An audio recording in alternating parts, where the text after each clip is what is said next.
Blog Talk Radio. Hi, everyone. This is Sarah, and thank you for joining us. I have Peter here with me today, and Matthew is with us in spirit because he's doing a course this weekend, so hopefully he'll be back next week. But once again, we are a Course in Miracles meetup group that meets up in Durham, which is in southern Ontario in Canada, and we're very happy to know that you're listening.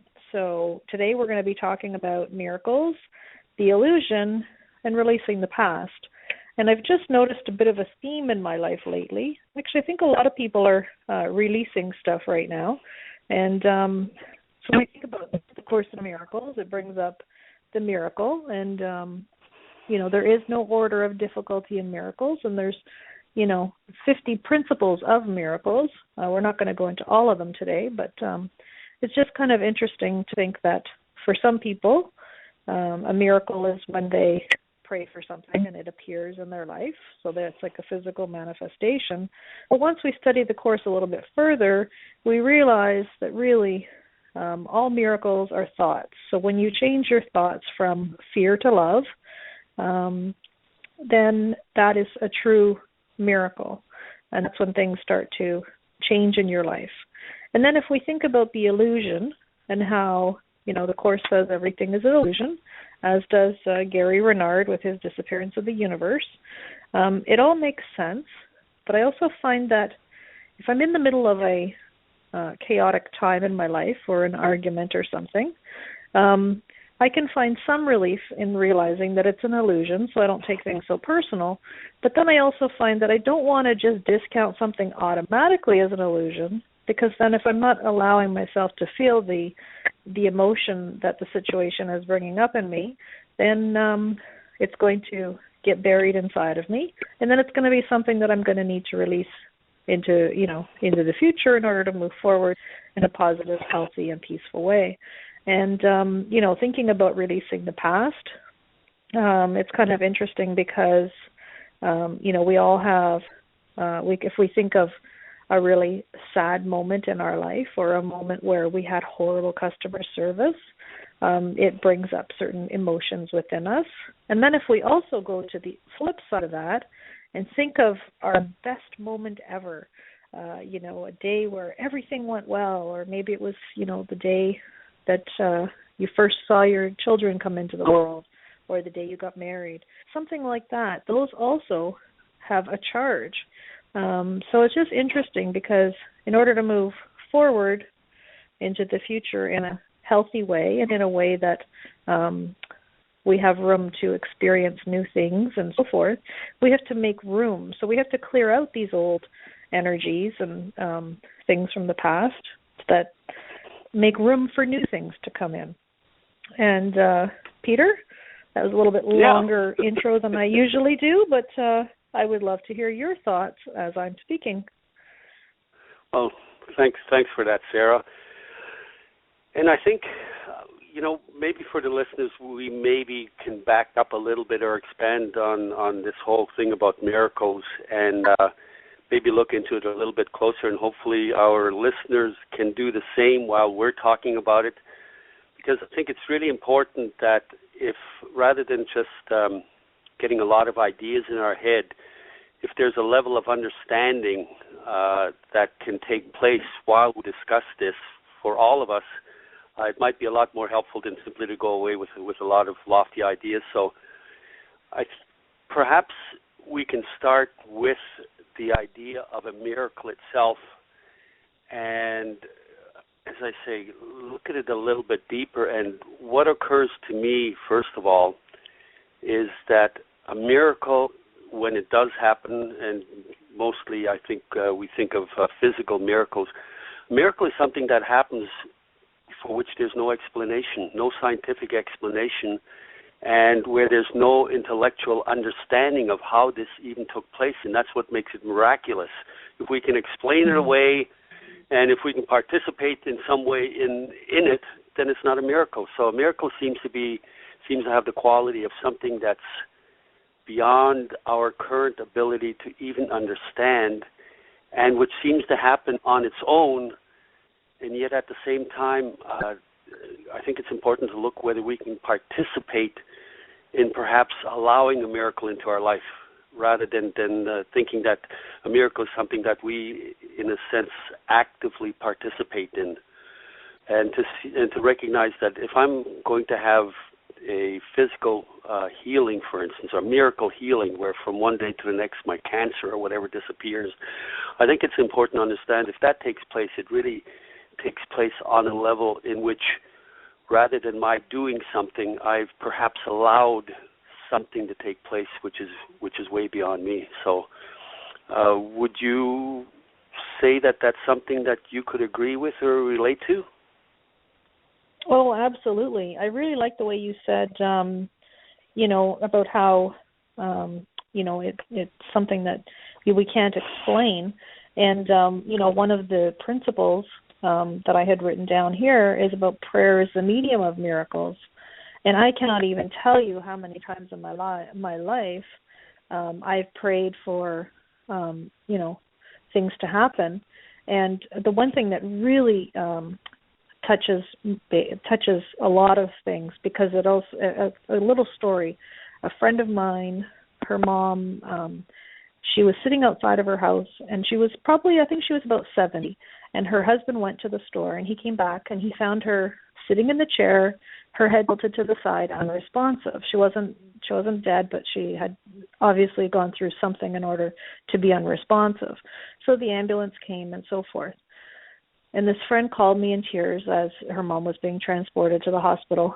And it was interesting for me because I organized a Reiki circle. So there was about 350 people that were going to send Reiki healing to this woman at 7:00 on the day after she had been brought to the hospital. Now this woman was on ice, so her whole body, because they figured she was still in somewhat like in a coma, she wasn't responding to anybody. They put her body on ice so that if she did come back, that she would have the best chance for recovery and brain recovery as well. So here's a woman, I don't know what the temperature was off the top of my head, but here's a woman on ice, and from the time, that we were sending the Reiki to her, which was a half-hour period, her body temperature went up 6 degrees while on ice. And to me, that's a miracle. Now, you could say, well, did that woman come out of it, and did she live? Unfortunately for her family, no. It didn't, it didn't change the outcome. It didn't end up, she still passed away. But that's also another thing that I think of, too, is when we pray for stuff and when we are asking for miracles, we really have to allow, not be attached to what the outcome would be, because then we're trying to force it. We're trying to, force something. If we're just unattached to the outcome, pray for the best, and as it turns out, this woman was quite ready to go. When you talk to her family members, apparently she'd been saying she was tired for a really long time and she just wanted to go. And she always wanted to be at the beach. She never wanted to be cold. So her body being on ice was probably very not a good feeling for her if she could notice it while she was going through that. So, when you think about miracles, and how we can pray and how we can send energy and how everything is energy, it's probably getting off the course a little bit. But I do think it is important to mention, because these are real experiences that, What seems to be the case, and what I think we can all probably have the intuition or perhaps recognition, is that one of the things that perhaps allows miracles to take place, I think one prerequisite is that we need to be open to it. Jesus apparently it was said that he could not heal everybody, and it was only those people that had a desire for healing and a certain amount of belief, or at least a lack of disbelief. So it seems to me one of the qualities that we need to recognize where we're coming from is to recognize how open am I to experiencing something that I literally cannot understand. And even the Course in Miracles talks about the idea that for the ego at least, a miracle is very, very threatening because it's beyond its ability to explain. And it's something that actually, for some people, is very, very frightening because it is something that does point beyond ourselves. And so the willingness to have something different take place in our experience, I think, is a prerequisite to any miracle. And unless a certain willingness and openness isn't there, then we're simply not in a place where we're allowing something that's beyond ourselves to take place. There was at a church meeting last week, and if I can share this with the audience, I don't know if you saw it or not, Sarah, where it talks, in fact, about a miracle, and it says, a miracle is never a fluke. Something happened behind the scenes to make it so. And then it goes on to say, and this was written by Joel Goldsmith, and I don't know how many people are familiar with Joel Goldsmith, but he was a North American mystic back in the 50s doing a lot of writing. But he says that prayers that are answered are those deep within you when no words or thoughts are present, but when there's a hunger, a thirst, a desire, or a need that is beyond words. In that intense longing, God is reached. Your prayers reach God only when you permit yourself to be an empty vessel, when your full faith and trust is in thy will be done, thy grace, thy peace, and then wait in silence, completely empty, as the word of God comes to you and fills you, fulfills you, and its plan in you. There's no other way to pray. When you pray in this way, you are praying to the infinite wisdom of the universe, trusting divine love to fulfill itself in you. And I think it's important to recognize that the more empty we can become, and by empty I mean being empty of our desire to be right about a situation, we see things based on our beliefs, based on our convictions about how things currently are, and on our need in some ways to be right about what we see and even to identify with what we see. And all those factors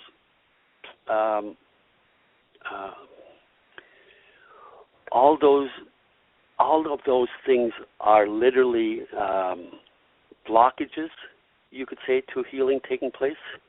Because as long as I'm insisting my way is right or my perception is right, or if I'm scared of seeing something differently or I'm not truly wanting to see something differently, then we literally block out the miracle. So from how I would put it is that a miracle is a change in experience and a change in perception, which includes, to a degree, how we think. But basically what we're looking at when we want to experience a miracle, we would like a change of experience from feeling fearful to feeling loving, from feeling limited to feeling more unlimited.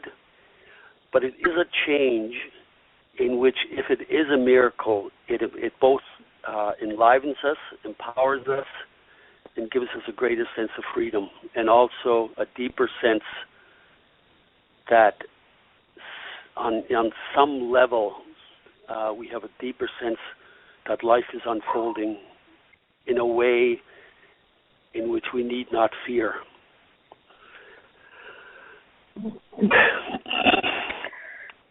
Yeah, well, you know, it's interesting, too, because the one thing I've been doing this week is I've been trying to be less judgmental. So, and I don't know why I never thought of this before, but I just decided that every time I see a stranger walking down the street that for some reason my ego decides to, make a little smart remark in my head, I've decided that when I get that smart remark, I'm going to cancel, clear, delete it, and I'm going to think of something positive to say. And then I've also, in interactions with people, I'm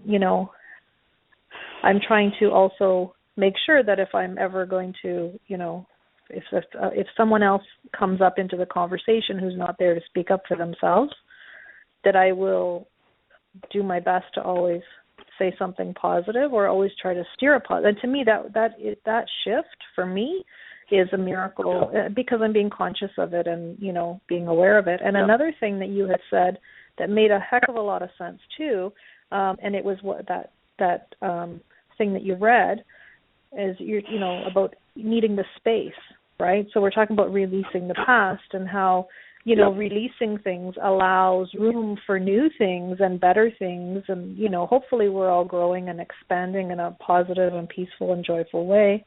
So I think it's interesting. And what are you thinking on that? Well, a couple of things.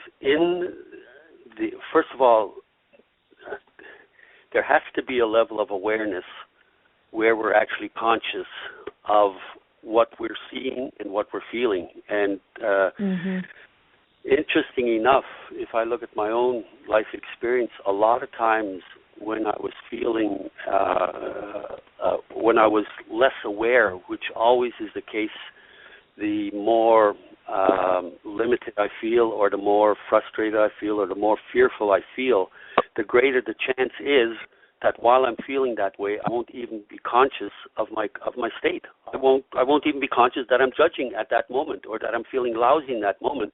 And it's almost like I'm reacting automatically to the situation out there, and not even have a sense of my being able to do anything about it. I'm just reacting to my environment. And so what's happened, I think, for a lot of us lately is that we're at least becoming aware of our thoughts, whether they're negative or whether they're expansive, or whether they're limiting or not, or whether they're judgmental or not. So I think that's the first step. And as you described, the second step, which I would also agree with, or how I understand it, is to be willing to surrender that thought or that perception. So in other words, letting go and emptying out. Where I would possibly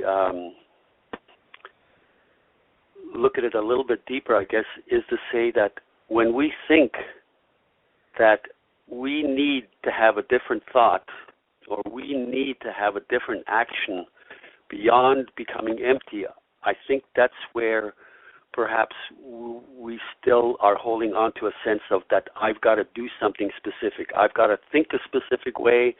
I've got to do a certain action and whatnot. And yet for me, when we become empty, when we get that sense of spaciousness, entering into that sense of spaciousness already is the answer. And whatever, in other words, we're getting closer to having the right answer. And again, like a miracle, even if we don't know what the right answer is in form, in other words, even though we may not know exactly what we should think about the situation, or what we should think about the person, or what we should say to the person, or do in our situation, it's simply enough to empty ourselves, and in that spaciousness, the right words will arise, the right action will arise, but it's something we don't even need to concern ourselves with, because the miracle, in fact, is exactly that. We need not concern ourselves with that which we can't explain. And when we get to that depth of being empty and not having our limited thoughts, in a sense, keep us closed, our fearful thoughts keep us anxious and unable to listen. When we reach that place of spaciousness, something we can't explain, something we can't cause to happen on our own, enters into our awareness. Words, actions flow from us, and we are the vehicle that simply responds to that spaciousness, and we move with it, and it becomes a mystery as to how we'll respond. It becomes a mystery as to what we'll say, and that's part of what makes it delightful, and it also makes it more possible for us to recognize that there is a wisdom, that there is a love, that there is an intelligence beyond anything that we could come up with or produce. And so I would say the miracle happens when we allow greater wisdom and greater love to flow through us, rather than thinking that we need to do anything other than be open to receive it. You know, you just took that one word that as you've been talking, I've been trying to, sometimes it's hard for me to try to keep a thought, like listen to you and remember what I want to say, but this one word kept going, and it was allow. And then just, a minute ago you started saying about that. But what I always thought was interesting, are you doing something there's a lot of noise on your end. Oh, no. It sounded like you were drumming there for a minute. No, that's not me there. You're just adding some music in there, are you? You know what? How it is. I'm going to plug in my headset in case the power's lower, so give me 1 second. Okay. So anyways, hopefully you can hear me. Oh my goodness. Let's hope that, is that better? Yeah, okay. It sounded like a whole lot of drumming, so. Yeah. So what I was, are you still there? Yes, I am. And you know what I just realized? I moved into another room and I left my phone in the other room, and that's what it is. It's the Wi-Fi connection to my headset. Okay, because all of a sudden it sounded like you were banging on the drums or something. Yeah, let's get back to this. We don't have static pop. Okay. We don't have too much time left, and I just want to get this thought out while it's still there, which is about allowing, and it brings me back to my grandparents, because my grandparents, if my grandmother always had a way of saying, if you don't know what to do, do nothing. If you're ever unsure, do nothing, because then you'll see what the universe, or universe, what will happen. And it was really interesting for me, because it must have been about 10 years ago. And when I first heard her say that, I was in my 20s. I thought, oh yeah, okay, she, I know how to make things happen. And I didn't quite take it for the wisdom that it actually is. And I remember I was at the airport, and every time I've gone to the airport, for some reason I'm always there when there's like tons of people, and I'm pushing a cart, either, my luggage or a family member's luggage, in or out of the airport. I've always basically been very assertive, I'd like to use that word, and, telling people like, watch out, I'm coming through, and basically just plowing through and getting through quite successfully. People look quite shocked, but they move because they hear you. But what was interesting was I was in a crowd, and it wasn't at the airport, but it just was a similar situation, and I was going against the flow of people. So all of a sudden, I think it was like rush hour subway or something, right? So tons of people coming at me, and I thought, okay, let me do something different. So what I did was, instead of trying to fight with the crowd, I just stopped, and everything just went around me, and within maybe 15 seconds, the whole path was clear, and there was no resistance. And I thought, oh, isn't that interesting? So instead of fighting it and making it happen, by doing nothing, it was the most smooth action I could have taken. And, so that for me, that's part of, when you pray for a miracle or you pray for something, you're not praying for the outcome, but you pray and then you get out of the way and see what happens, because the universe has a way of delighting us, of showing off and being playful and fun. Do you find that as well? Absolutely. We're the mind, or the ego, if you want to call it that, or the conscious mind or something, is so habituated to doing things and having things and changing things, and yet the real miracle begins when we give up the things and enter into a state of no thing. And in that no thing, we discovered there's the answer to all things. But we have to be willing, or at least recognize that the closer we can get to the state of simply standing by, surrendering in trust, that something begins to flow through us that's effortless, and then we become the participant in the miracle. We become a participant in the flow of the universe, and we begin to recognize that there's an intelligence and a wisdom which is delighted to bless our lives and flow through us to bless everything in our life. It becomes a demonstration to other people that this state is available. As we become this spacious state, we literally, in a non even verbal way, we begin to let other people know that in that spaciousness, which is what we expand into, or the presence that Eckhart Tolle talks about, we become that greater sense of presence that automatically is extending that spaciousness into other people's lives, to allow them to relax more, to allow them to surrender more, and at the same time, in a wordless way of saying, this is the answer. You need not worry, you need not fight, you need not concern yourself. Just sink into that wonderful womb of support. Mhm.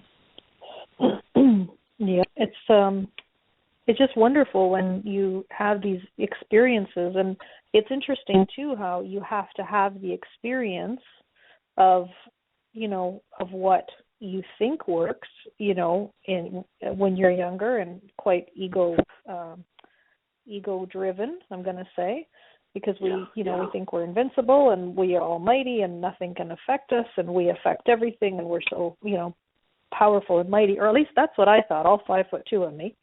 And then you get to a place where all of a sudden, you realize that you're not, which is quite an interesting moment, and then you start to have these new experiences where, you're allowing and you realize, these sorts of things. And then I think one thing we didn't quite, we only have maybe 4 minutes left, but releasing the past, right? All about forgiveness. The more, you have an emotion that comes up that, reminds you of when, this, kid in grade 5 bullied you or pulled your hair or made you feel bad. Try to feel that emotion and then try to just to release it and let it go. The more you hold on to it, the more you tell the story of it, the more, but I don't even quite think I've completely understood the releasing part of it. Maybe, Peter, in your experience, in your few years older than me that you are, maybe you can shed a little bit of light. To know what to do becomes more apparent the longer we spend doing what doesn't work. So I would say that I've had more experience in knowing what doesn't work to the point where I finally realize that if I stop doing what doesn't work, if I stop trying so darn hard to fix things, that the answer will show up on its own. And to really feel anything, to really feel any emotion, only happens when we stop trying. There's no such thing as trying to feel the emotion, because when we try, we actually, what we're doing is we're somehow trying to do something with the emotion, and even trying to feel the emotion. It's really recognizing, how can I get out of the way and not try anything at all, because the trying itself is the problem. To simply recognize when I'm trying and then to relax. To figure it out, or to try to feel it more than what you feel, or all that is counterproductive.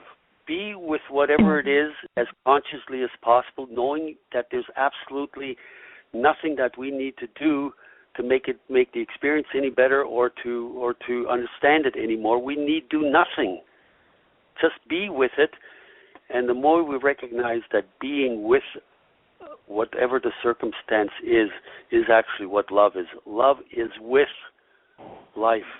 Love embraces life. It doesn't try to change it. It doesn't, in a sense, try to understand it or make it any better or anything else. It just is. And in order to even know what an illusion is, and to really have a sense of what an illusion is, we need to experience more what love is, to recognize that love is the thing that doesn't change. Love is the thing that is always with us. And anything else that changes, that can get better or worse, is not nearly as valuable or to be as valued, in that it will always change, and to try and identify with... You know what, Peter? We're done. That's it. Thank you. We'll have to continue this next week.